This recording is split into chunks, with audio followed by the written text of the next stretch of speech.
And दोस्तों, मैं अधिवक्ता स्वाति जैन जूडिस लीगल एसोसिएट में आपका एक बार फिर से स्वागत करती हूँ। आज मैं बात करने जा रही हूँ झूठा केस। अगर झूठा केस किया जाता है किसी के द्वारा किसी के ऊपर, तो अब नए कानून के तहत संभलने की बहुत ज़्यादा ज़रूरत है। अगर आप इस बात का ध्यान नहीं रखेंगे तो कहीं ना कहीं आप पर बहुत भारी पड़ सकता है, क्योंकि अब नए कानून में बहुत छोटी छोटी चीज़ों का ध्यान रखा गया है। कई धाराओं में परिवर्तन नहीं किया गया है। जैसे लोगों की अभी थोड़े दिन में ही शिकायत आने वाली है कि सिर्फ धाराओं का नाम बदल दिया गया है, लेकिन उनमें किसी भी प्रकार का कोई भी परिवर्तन नहीं किया गया है। लेकिन आप इस चीज़ पर गौर करेंगे तो आप पाएंगे कि नहीं, चेंजेस इस तरह से किए गए हैं कि जहां आपको रिलीफ मिलना बहुत आसान होगा। जैसे अगर हम बात करें तो 498A में परिवर्तन नहीं किया गया है, उसको बदलकर धारा 85 और 86 कर दिया गया है। सेम सारी प्रोसेस है, इस बात को मैं नकार नहीं सकती या कोई भी नहीं नकार सकता। लेकिन अब आप स्टेप शुरू से जहाँ चलते थे तो अब वहाँ तक कंडीशन पहुँचनी ही नहीं है। महिलाएं इस बात को समझ लें। यहाँ पर कई महिलाएं इस बात को सोचकर खुश होंगी कि हमें अधिकार तो वहीं के वहीं है, लेकिन अब आपके अधिकार आपको दिए तो जाएंगे, लेकिन आपको पहले ही वहां पर आपको गलत करने से रोक दिया जाएगा। आप ये इस वीडियो को देखेंगे तो आप बहुत अच्छे से समझ पाएंगे। बहुत ही शांत दिमाग से इस वीडियो को देखकर और समझने का प्रयास कीजिएगा कि नहीं, महिलाओं को अगर अधिकार दिए हैं या धाराओं में परिवर्तन नहीं किया गया है, सिर्फ नाम का परिवर्तन किया गया है, तो अब यहाँ पर झूठा केस करने पर किसी भी महिला के साथ क्या परिस्थितियां घट सकती हैं। साथ ही ये कंडीशन पुरुषों पर भी लागू होगी। लेकिन जहां हम ये कहते हैं कि महिलाएं 498A का झूठा केस कर रही हैं, उस धारा का हथियार की तरह उपयोग कर रही हैं जो उन्हें कवच बना कर दिया था, लेकिन अब यहाँ पर महिलाएं यहाँ पर इस तरह से कदम उठाने से पहले ही समझ लें कि उनके साथ क्या परिस्थितियां घटित हो सकती हैं अगर वो झूठी एफआईआर लिखवाएंगी और एफआईआर में जो लिखवाया है वो साबित नहीं कर पाएंगी। चलिए हम बात करते हैं। जानकारी पूरी पाने के लिए वीडियो में बने रहिए, और अगर अभी तक आपने मेरे चैनल को सब्सक्राइब नहीं किया है तो मैं आपसे रिक्वेस्ट करूँगी कि मेरे चैनल को सब्सक्राइब कर लीजिए ताकि आने वाली वीडियो की नोटिफिकेशन आपको मिल सके। चलिए बात करते हैं कि अगर किसी व्यक्ति के द्वारा झूठी एफआईआर लिखवाई जाती है, ये कॉमन वीडियो है, ये महिला और पुरुष दोनों के लिए होगा। महिलाओं को पॉइंट आउट इसलिए किया क्योंकि जनरली हम ये सुन रहे हैं कि महिलाएं झूठी एफआईआर करती हैं, तो महिलाओं को इसलिए पॉइंट आउट किया गया। बाकी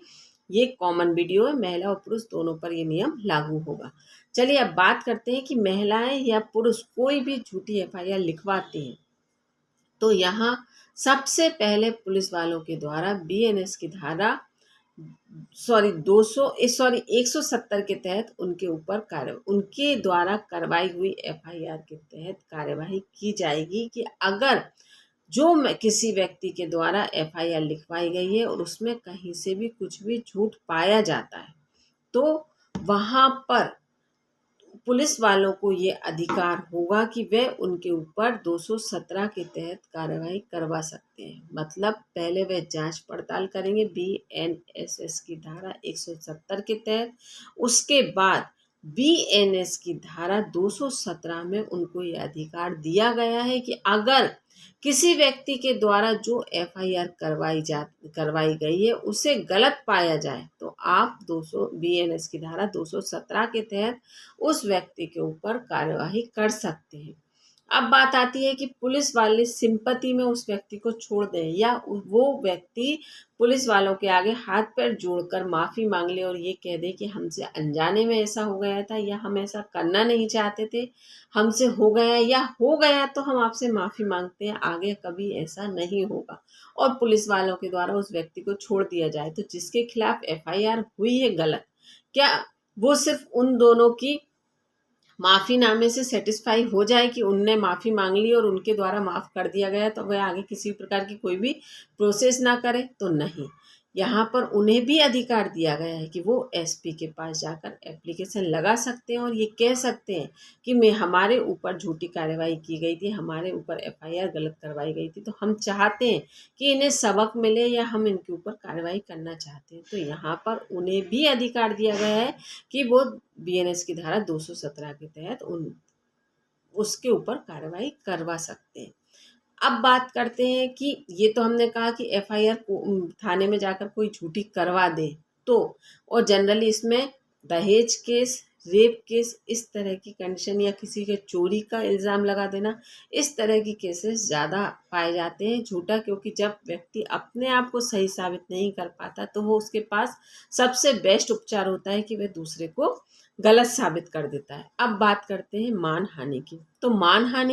मानहानि मतलब किसी के सेल्फ रिस्पेक्ट को ठेस पहुंचाना। आप किसी की मान को की हानि कर रहे हैं, तो अब सामने वाले व्यक्ति को क्या अधिकार है कि वह जिसके द्वारा मानहानि की गई है वो उस पर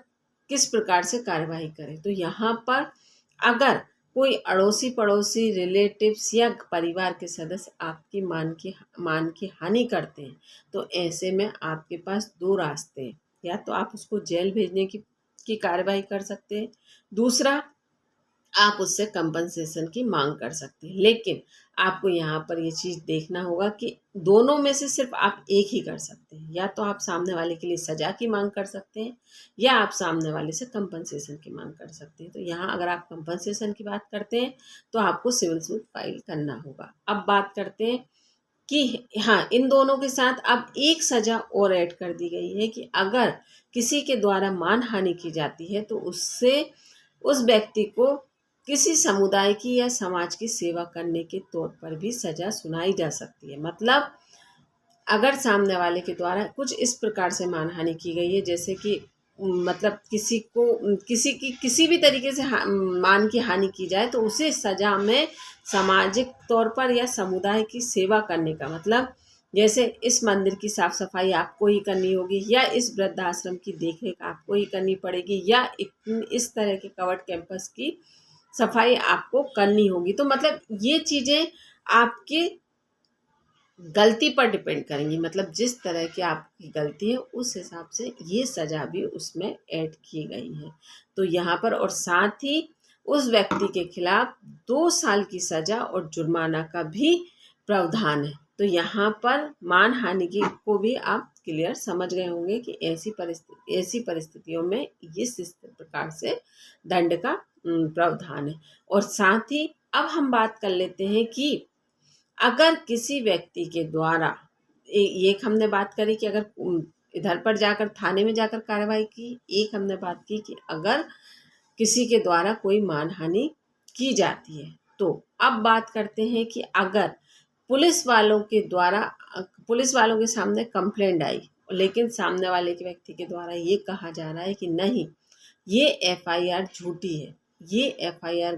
गलत है, लेकिन फिर भी इन्वेस्टिगेशन को भी झुठला दिया गया सबूत होने के बाद भी, या पुलिस वालों के द्वारा ऐसी कोई भी कार्यवाही के दौरान ऐसी कोई व्यवस्था पाई जाती है कि नहीं, ये इन्वेस्टिगेशन मतलब ये एफआईआर गलत है, तो उनके द्वारा चार्जशीट तैयार कर कोर्ट में अगर भेज दी जाती है, तो कोर्ट में चार्जशीट जाने के बाद जनरल लेगी ट्रायल चलेगा और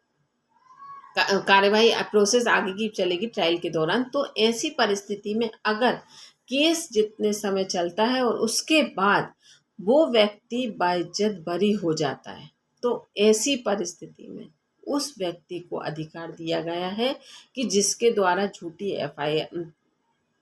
जो व्यक्ति बाइज्जत बरी होता है, उस व्यक्ति को यह अधिकार दिया गया है कि वो बीएनएस की धारा 248 के तहत जिसके द्वारा झूठी एफआईआर करवाई गई थी वो उसके ऊपर कार्यवाही करवा सकता है। और ऐसी स्थिति में उस व्यक्ति को 5 साल की सजा का प्रावधान, साथ ही 2 लाख का जुर्माना, और इसी में अगर आपकी एफआईआर या आपके केस की कंडीशन ऐसी है तो इसमें सज़ा बढ़ सकती है। मतलब 10 साल की सज़ा भी हो सकती है और आजीवन कारावास भी हो सकता है। तो अगर वो व्यक्ति झूठी एफआईआर लिखवा देता है, चार्जशीट तैयार होकर चली जाती है, ट्रायल चलता है, तो ऐसी स्थिति में वो व्यक्ति उसके ऊपर धारा 248 का सहारा लेकर कार्यवाही करवा सकता है। और साथ ही अगर वो यहाँ पर चाहे तो यहाँ पर मानहानि का केस भी कर सकता है। मतलब यहाँ पर क्योंकि जनरली ये इतने समय तक अगर केस चला है तो यहाँ पर वह आर्थिक और सामाजिक रूप से उसे कितनी क्षति नहीं हुई होगी। अगर व्यक्ति सही है तो उसे आर्थिक और सामाजिक दोनों ही क्षतियों का सामना करना पड़ा होगा, सिर्फ और सिर्फ आपकी गलती की वजह से। तो यहाँ पर दोनों ही कंडीशन बनती है और यहीं पर जो कहेंगे हम कि BNS की धारा 85 और 86 के तहत जो कार्यवाही होगी, मतलब जो महिलाओं के द्वारा 498 का केस किया जाएगा 85 86 में, मतलब जो पहले 498 था अब 85 86 में, और जहां महिलाओं के द्वारा गलत पाया जाएगा कि महिलाओं के द्वारा FIR गलत करवा दी गई और कहीं पुलिस वालों के द्वारा सिंपैथी दिखाकर महिलाओं की चार्जशीट तैयार कर कर आगे भेज भी दी गई, तो यहाँ पर क्योंकि ये हम बात मानते हैं कि महिला जब ज़रूरत पड़ने पर अबला बनकर भी बेनिफिट ले लेती है, और जहाँ महिला को लगता है कि हम पुरुष के बराबर कंधे से कंधा मिलाकर चल रहे हैं तो महिला वहाँ भी बेनिफिट ले लेती है। तो यहाँ पर अगर कोई महिला इस प्रोसेस में आगे आ जाती है और अगर उसकी चार्जशीट तैयार होकर कोर्ट में चली जाती है और किसी भी पुरुष पर या उसके परिवार के ऊपर कार्रवाई करवा दी जाती है, तो यहाँ पर स्थिति अगर वो झूठी साबित होती है तो उसको भी इस जुर्माने का भुगतान करना पड़ेगा, मतलब 5 साल की सज़ा और 2 लाख रुपए का जुर्माना उसके ऊपर लगेगा। और ये 2 लाख का जुर्माना मैं उसका सेपरेट वीडियो बना कर दूंगी, लेकिन ये उसमें अगर 2 लाख रुपए का जुर्माना है और अगर वो जुर्माना किसी भी प्रकार से पे करने की कैपेबल नहीं है, तो उसमें जो व्यक्ति उसका साथ दे रहा है उसे भी वो 2 लाख का जुर्माना साथ देने की का आदेश दिया जाएगा। तो यहाँ पर ये बातें बहुत अच्छे से समझने की ज़रूरत है कि अब नए कानून के तहत भारी पड़ सकता है, इसलिए पहला कदम ही बहुत सोच समझ कर उठाएं। अगर आप सही हैं तो ही आगे बढ़ें, नहीं तो आपको रुक जाना अच्छा है, क्योंकि अगर आप ऐसा कोई भी कदम उठा लेंगे तो कहीं ना कहीं आपको बहुत ज़्यादा परेशानियों का सामना करना पड़ सकता है और सामने वाले को सज़ा दिलाने की बजाय आपके ऊपर सज़ा हो सकती है और आपको जुर्माने का भुगतान करना पड़ सकता है। तो यहाँ पर बहुत अच्छे से सोच समझ कर ही कोई भी ऐसा कदम उठाएं, चाहे आप FIR करवाने का हो, चाहे किसी के मान की हानि करने की बात हो, या रिक्वेस्ट कर कर पुलिस वालों से आप अपनी FIR लिखवा कर चार्जशीट तैयार कर कर ये सोचते हैं कि हम कोर्ट में पेश तो हो जाए, फिर हम अपने एडवोकेट को हायर कर कर उनसे निपट लेंगे। तो यहाँ पर हर परिस्थिति में आपको भारी पड़ सकता है कि अगर आप जहाँ भी गलत साबित हो गए तो यहाँ पर परिस्थितियाँ विपरीत हो जाएंगी। धन्यवाद।